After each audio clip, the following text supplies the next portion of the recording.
to another in our series on the Civil War, or as they say in the South, the war between the states. Today you're in for an exciting adventure and a new aspect. We're going to be discussing the Embassy of the Confederacy, or Confederate Memorial Hall, which is only 8 blocks from the capital of the United States. I'm Naomi, your hostess, and today we're lucky to have our guide as Mr. John Edward Hurley, who is chairman of the board and president of the Embassy of the Confederacy, or Confederate Memorial Hall. Well, I want to welcome you, Mr. Hurley, and I'd like you to just start right off on a real tough question. With the series that just went on the Civil War, it's really a hot topic now. And the series sort of stressed the slavery issue. And I know there is much more to it than that.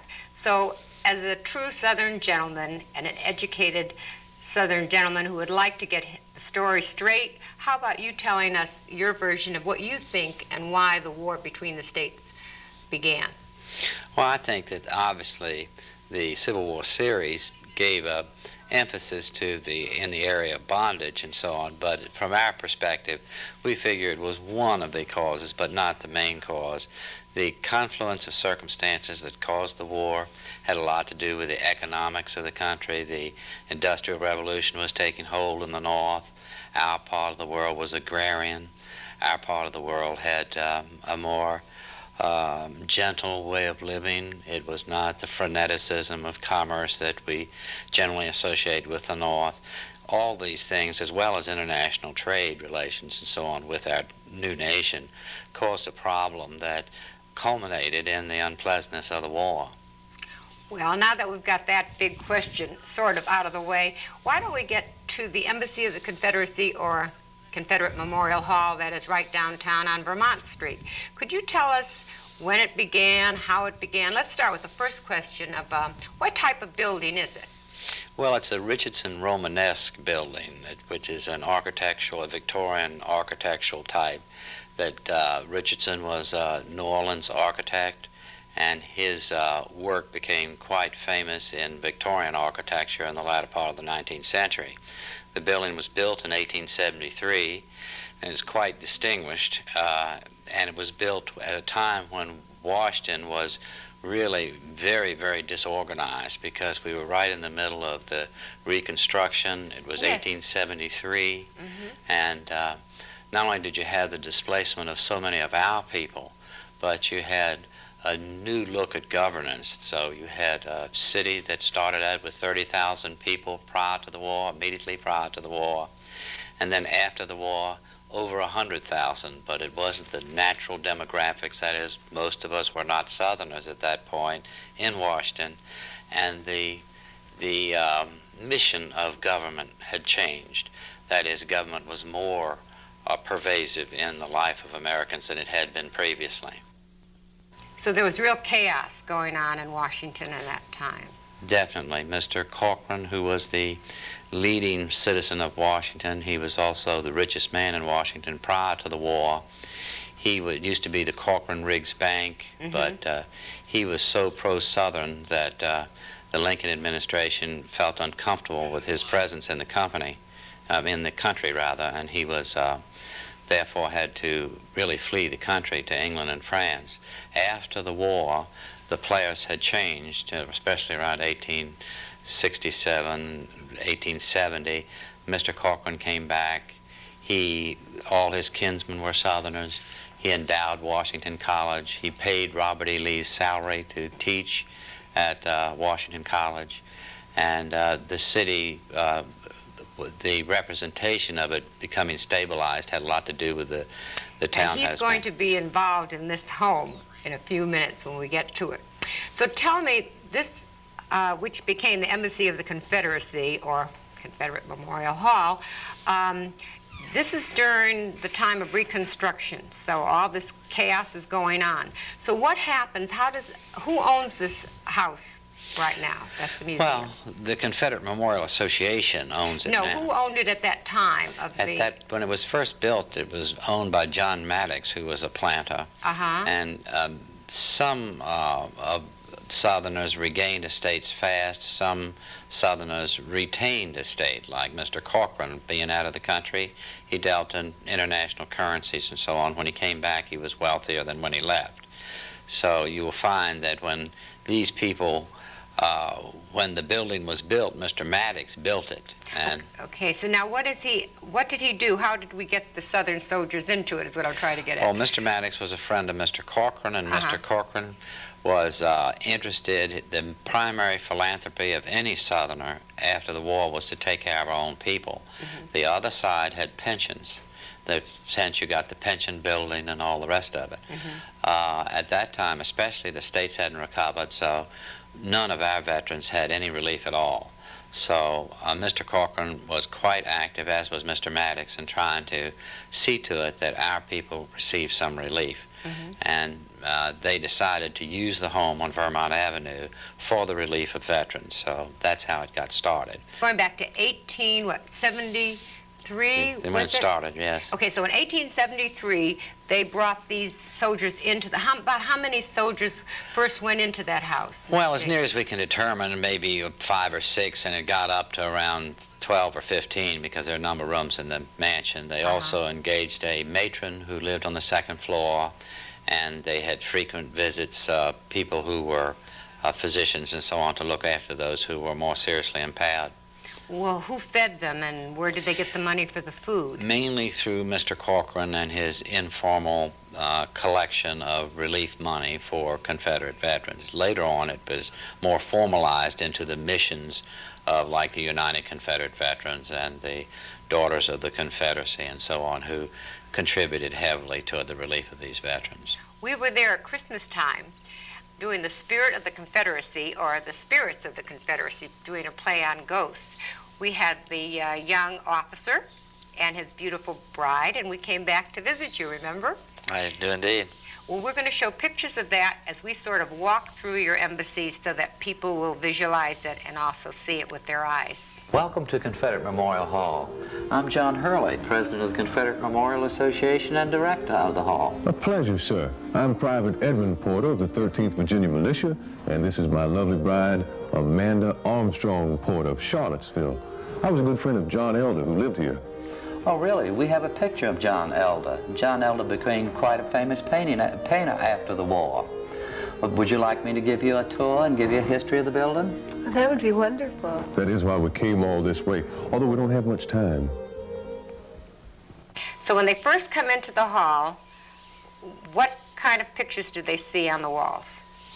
As you proceed into the hall, you see a portrait of Jefferson Davis. Jefferson Davis was quite popular in Washington prior to the war. He was, his social prominence was unexcelled in the 1850s. He had married the daughter of one president, which was Zachary Taylor, and then he had become the chief cabinet officer of another president, Franklin Pierce. He was Secretary of War. So his social prominence was unexcelled. And his church was right down the street from the Confederate Memorial Hall of the Confederate Embassy. And one of his, a Confederate soldier was the rector of his church, which was the Church of the Epiphany, which is about 4 blocks from the embassy as well. So you get all the connections of Mr. Davis and the Confederate Memorial Hall. And who's the other picture right across from him? The other is of Robert E. Lee, and Robert E. Lee also, prior to the war, most of his life was spent, his family life was spent around Alexandria, Virginia, just across the river. So all of his social contacts were right around here as well, so it's important to make that reflection when you see the portrait of the general. And you have that beautiful fireplace. Is that the original fireplace that they're going to see? Yes, all the fireplaces in here are original, and that was this is part of the grand expanse of this. When the veterans first came in, they decided to take down the partition between the 2 rooms to make one huge parlor, so we could have like a Confederate Embassy ball or other social events and also receive people. So when they were there, was it taken apart and was big room at that time? Originally, the way Mr. Richardson designed the house, there was a front parlor and a back parlor. But because of the veterans and because of the mission of socializing, receiving, and because of the social hospitality, the southern hospitality that we had all been famous for, they decided to take down the petition. So now we have a grand hall, which is what you have now. What do you have upstairs? There's a flag upstairs that we're going to show the young couple. Yeah, there's a first national flag of the Confederacy, which was brought back by one of our veterans from the siege of Atlanta. It's a first national flag, and it's one of our most valuable pieces in our collection. This is an original Stars and Bars from the siege of Atlanta. It was brought back here by one of the old comrades who lived in this building. We have that in the parlor on the second floor, and we also have the other elder painting of Robert E. Lee, a copy of it, and we have several interesting photographs that were given to us by the curator of photographs at the Library of Congress many years ago by his widow, and so they're what you see around that room. Now let's go downstairs, which I found the most exciting, the library. You want to tell us about the books down there? Or? Well, the library, as with the entire collection, the at Confederate Memorial Hall, it's sort of accumulated over the years. It's sort of like a family project. It's not really curatorially accessioned or things like that. But we do have some very distinguished volumes. We have, first of all, we have the biographies of all the great and the near great of the South, I think, which is very nice. And then we have such distinguished books as the original Congressional Globes, which were the predecessors of the Congressional Record. Now tell me something really interesting now. We're going to get to the spirits and the ghosts that I feel really haunt that house. Where I'm going to show in this film right now some pictures that Roanne took that when we were going around there and we were doing the music for the waltz, and it showed some ghost-like character in the room, in the center room. And these pictures that are going to be shown now, what I'm trying to get across is it wasn't anything wrong with the film because the rest of the pictures came out fine. So we all have heard stories about there's a presence of ghosts in that house. Can you let us in on the secret of that? Well, there have been several sightings, but one of the most notable people do see that have worked for us have been part of the association. Our vice president was working in the library. Mrs. Rogers was working in the library, and right through the books came this specter. I was up in my office, and she was a bit excited, and these occurrences have happened from time to time. In the back parlor of the hall, the portrait of Lee seems to move at certain times, and everyone just can't, on its own. It don't seem to be any, it's not a windy day, or there's no, and there doesn't seem to be any other kinetic action around that would cause it to move. So there have been a number of strange things like that. And then, of course, the Confederate Memorial Association put for the first time in history, by the way, put a cavalry unit, known as the Confederate Cavalry, in the inauguration of President Bush, the inaugural parade for President Bush. And we had some of our people taking photographs of our cavalry as it went down Pennsylvania Avenue and was going down between the buildings. And one of those pictures showed our Confederate ghost up in the window looking at the cavalry. So we thought that was kind of interesting. And we're going to show a picture of that right as you were talking so that they will see that ghost up in the window. So tell me, how is the embassy used today, and why is it called, because a lot of people say, how can there be an embassy of the Confederacy? Is that legal? So, I mean, I've heard this, so. Well, yeah, many people ask that question. The Confederate Embassy, like it's not officially an embassy. It's not with portfolio. It's just been used that way because the function of the association of ladies and gentlemen that make up the Confederate Memorial Association has many things that parallel the embassies of all the different cultures in the world. If you're from any culture in the world, you come to Washington. If you want to find out something cultural or anything like that, you usually go to your embassy. Your embassy helps you out and points you in the right direction so that you can enjoy your visit. People who are Southern who come to Washington generally like to do the same thing, and that's how it came to be called the Confederate Embassy. They would come to Washington, They would come see the cultural attaché who would tell them about how they could enjoy their visit and get the most out of their visit. Do people from other countries come? Have you had any from any of the other so-called crew embassies? Yes, people from other countries. As a matter of fact, there are tours sometimes that are organized abroad that come to Washington, and they get in touch with us and say, would we give them a presentation? So we have people with antebellum gowns. We give them country ham and give them Southern hospitality that they seem to enjoy very much. And we enjoy doing it because then we have a Confederate Embassy ball every year. And that's all antebellum gowns, and the invitation says wear a white tie or black tie, but only if you don't have a Confederate uniform. Thank you very much, Mr. Hurley. That was wonderful. Thank you. Thank you. And now I'd like you to meet another special guest. This sparkling young gentleman visited with us at the Embassy of the Confederacy at Christmas time. His name is Dr. Kenneth Stuart McAtee. His middle name is after Jeb Stuart, and the reason for that is his grandfather rode with Jeb Stuart. So we have a gem of a man right here who can tell us lots of stories. When he was a young man, he used to sit on the laps of men who actually rode with John Mosby. Dr. McAtee is into ghosts really big. He's writing a book on it, and he's quite known throughout the area of Virginia. And so I'd like you to meet Dr. McAtee. Hi. I'd like you to tell us a little bit about yourself, first of all. Well, as you said, my grandfather rode with Jeb Stuart, and also he rode with Mosby. In fact, he was injured in 2nd Manassas while fighting for Jeb Stuart. He was sabred down his back close to his spine, and he suffered from this for years. And I think the thing that I mostly want to bring out here is these supernatural things that I have in mind. Out in Fairfax, close to where I live, along 29211 route, years ago, during the Civil War, the supply wagon trains used to come through, and Mosby would attack them and obtain supplies this way. Well, close to this area, I'd heard for years a rumor of Mosby ghost.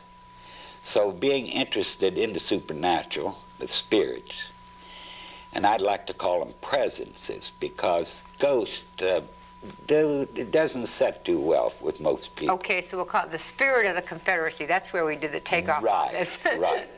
So at any rate, I finally traced down where this presence, this spirit appeared.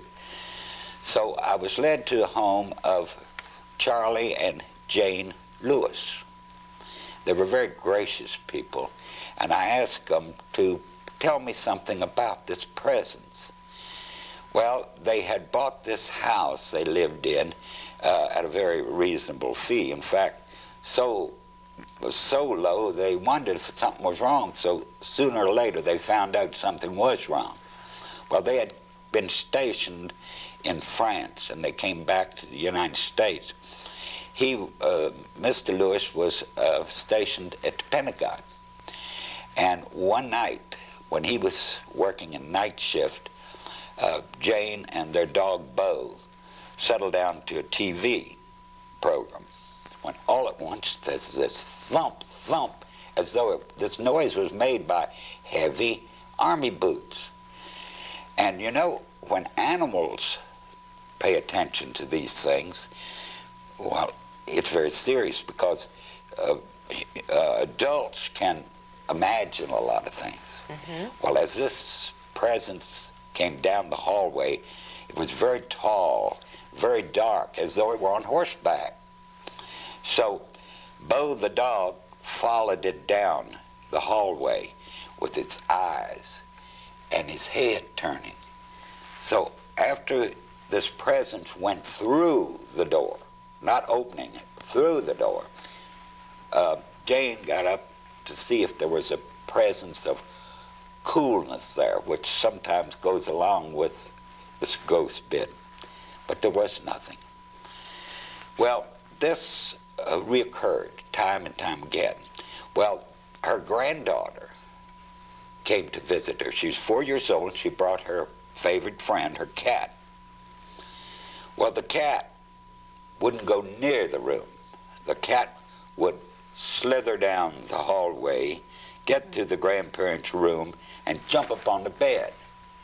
And so, if she were forced to go into this guest room, all hair would stand on end. So, this particular night, the granddaughter called out in the middle of the night, "Grandma, Grandpa, come in here." So they went in, and she said, "Will you please tell this man to get away from the foot of my bed? Every night he stands at the foot of my bed, and he won't go away." Well, this happened many times with many guests. It's how not to have guests. So, there were other things that happened. For instance, there was lights that would flicker in the corner of the room when they were in there sleeping, as though drapes were drawn and whatnot. There was still lights flickering. And it also occurred in Jane's bedroom when she drew the curtain. Well, it so happens that one time Charlie's brother came to visit, and he was a clergyman. So he was to sleep into this room. Of course, you know, you'd be rather quizzical if you were going to sleep in there and wonder what was going to appear. Well, he took a hold of the doorknob, the door was unlocked, but he couldn't open the door. So Charlie tried to help him. He couldn't open it. So Jane goes over, kind of rubs her hand over the door, takes a hold of the knob, and it readily opened. So this is the type of thing that happened. Now they've got to get rid of this ghost, so how do they do Well, we'll get to that. I want to tell you about a Christmas scene. it? Okay. That when they decorated for Christmas that particular year, they had decorated the mantle and put up the tree, and they stood back to admire their handiwork. When all at once, as though a huge hand swept over the mantle and knocked all the adornment off the mantle and knocked the tree over. Now, many things happened, but as you ask, what did they do about it? Well,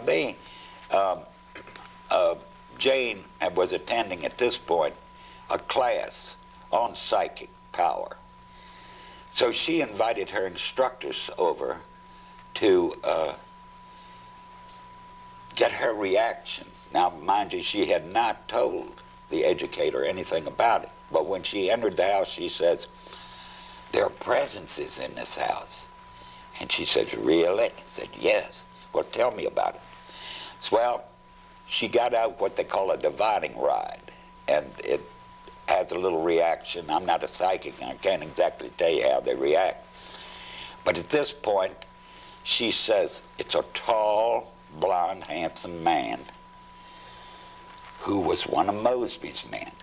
And he tells me his name is Lieutenant Ward. And since he was killed here on the property, the Yankees shot him while he was chopping wood for the fire. And he did not have a Christian burial.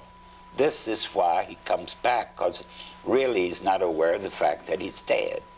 Oh, I see. So later, Jane decided she'd bring another psychic in. So she brought a psychic in and told her the story, and she said, "I think I can get rid of this presence." Said, "Do as I instruct." So she said, "If you will go into a bedroom and put a candle in each corner and light it and say a Christian prayer, it'll disappear." So Jane did not follow this fully. She just lit one candle, and she said the Lord's Prayer. And as she got, "Thou shalt fear no evil," she had a feeling of peace, contentment, as though this energy had really raced from her. And in fact, she said she was almost collapsed. Since then, they have never heard or seen the presence. And you also took a picture when you were at that house, at the Confederate Memorial Hall. I did. And we're going to show that to our guests right now. They're All right. watching it. All right. And they can see this. Now, did all the other pictures come out? Yes. But this one didn't. This had a strange presence. Right. You're right. The others had a little flash mark, as it would be normal, but this was huge. This So presence. we do believe, don't we? I sort of believe Well- there are such a thing as spirits, and really a lot of it with the Civil War, or the Yes. war between the states. Yes. I have a number of articles I'm writing on various things of the Civil War. Now, I'm writing from the standpoint that people tell me these things, and so they believe them, so I record them. Well, we're going to end it right here with the spirits at a high point at the Memorial Hall, and we'll leave it with the young couple dancing away with the spirits going off again. So I want to thank you, Dr. McAtee. You're sure welcome. You It's added been my a lot pleasure. to the show. Thank Thank you very much. Thank you.